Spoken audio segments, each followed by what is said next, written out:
अमित कुमार शुक्ल जी और सामाजिक विज्ञान विभाग के बड़े ओजस्वी आचार्य प्रोफेसर शैलेश मिश्र जी और समाज की समस्त समस्याओं को प्रतिनिधित्व देने वाले, समाज में निरंतर जागरूकता पैदा करने वाले, पत्रकारिता के धर्म का निर्वहन करने वाले समस्त पत्रकार बंधु एवं अन्य समागत सज्जनों, आज का विषय है पत्रकारिता की नई चुनौतियां। पत्रकारिता तो हमेशा चुनौतियों में ही होती है। पत्रकारिता कभी चुनौतियों के बिना हो नहीं सकती, क्योंकि पत्रकार का धर्म है समाज में घटने वाले घटनाक्रम का यथार्थ विश्लेषण करके समाज के सम्मुख, शासन के सम्मुख प्रस्तुत करना। और ये हमेशा चुनौती होती है, सत्ता के खिलाफ खड़े होना, शासन को उसकी गलतियां दिखाना, लोग को उसके धर्म को याद करवाना, समाज को उसके दायित्व का बोध करवाना। ये सारा का सारा कार्य पत्रकार का होता है। और जब हम लोकतंत्र में रहते हैं तो ये तो चौथा हमारा आधार स्तंभ है, न्यायपालिका, कार्यपालिका, विधायिका और पत्रकार बंधु, जिसको हम आज कहते हैं मीडिया, ये हमारा चौथा स्तंभ है।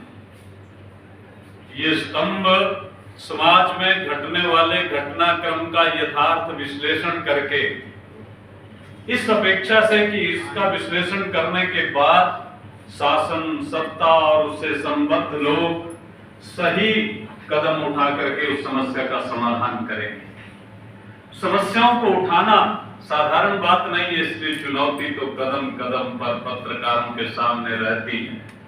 और जैसा भी नावड़ जी कह रहे थे, स्वतंत्रता के आंदोलन में हमारे जो पत्रकारिता का धर्म था और कठिन था, क्योंकि उस वक्त शासक विदेशी था।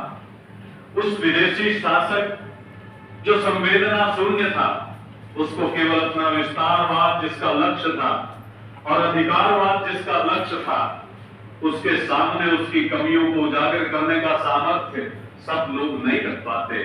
जो रखते थे उनको कई प्रकार की यातनाएं भी झेलनी पड़ती थी, जेलों में जाना पड़ता था।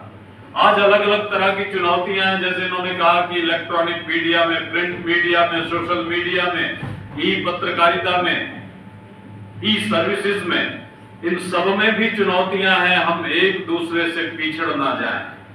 हमारा पत्र, चूंकि आज पहले बड़े कम पत्र होते थे, बहुत कम समाचार पत्र निकलते थे, बहुत कम चैनल्स होते थे, लेकिन अब दिन प्रतिदिन चैनल्स भी बढ़ते जा रहे हैं।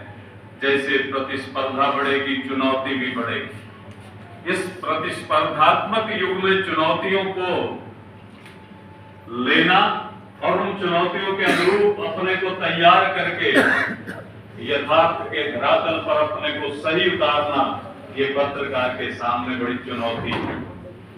भाषा की चुनौती हो, व्यवहार की चुनौती हो, सरकार की चुनौती हो, समाज की चुनौती हो, परंपरा की चुनौती हो, सब तरह की चुनौतियों को झेलते हुए उसमें से उसका यथार्थ का प्राकटन करना हमारे यहाँ एक लंबी परंपरा रही है। हमारे पत्रकार को केवल समाज में छिपे हुए समस्याओं के बोध कराने के रूप में नहीं देखा गया। पत्रकार तो ज्ञान का प्रतिनिधित्व करता है। हमारे एक पत्रकार अद्भुत हुए, नारद। आप देखिए कि पत्रकार का धर्म क्या है। नारद जाकर के सबको सचेत करते हैं, अवगत करवाते हैं। नारद जो है उसको संस्कृत में कहा नारम ज्ञानम ददाति इति नारदः। नारम नाम ज्ञानम, नाम ज्ञान को कहते हैं, और जो ज्ञान देता है पत्रकार भी वही करता है। जिन विषयों से समाज परिचित नहीं होता, जिन विषयों से शासन परिचित नहीं होता, जिन विषयों का बोध शासन को नहीं होता, प्रशासन को नहीं होता, समाज को नहीं होता, उन विषयों का बोध करवाना। ये नारायण नारायण करते कहीं भी पहुंच जाते हैं और उनको बताते हैं कि ये समस्या है, और उस समस्या का उनको कई बार दंड भी भोगना पड़ा। नारद जी की जीवनी को उठा के देखिए तो पत्रकार को भी वही सब झेलना पड़ता है। सच्चाई का रास्ता सरल नहीं होता और सच्चाई को उजागर करना ये पत्रकार का पहला धर्म है। जब तक पत्रकार सच्चाई को उजागर नहीं करता तो अपने पत्रकारिता के धर्म का निर्वहन नहीं कर पाता। इसलिए सबसे बड़ी चुनौती पत्रकार के सामने यही है। और पत्रकार के सामने समसामयिक संदर्भ में अगर हम विचार करें तो भाषा भी एक चुनौती है।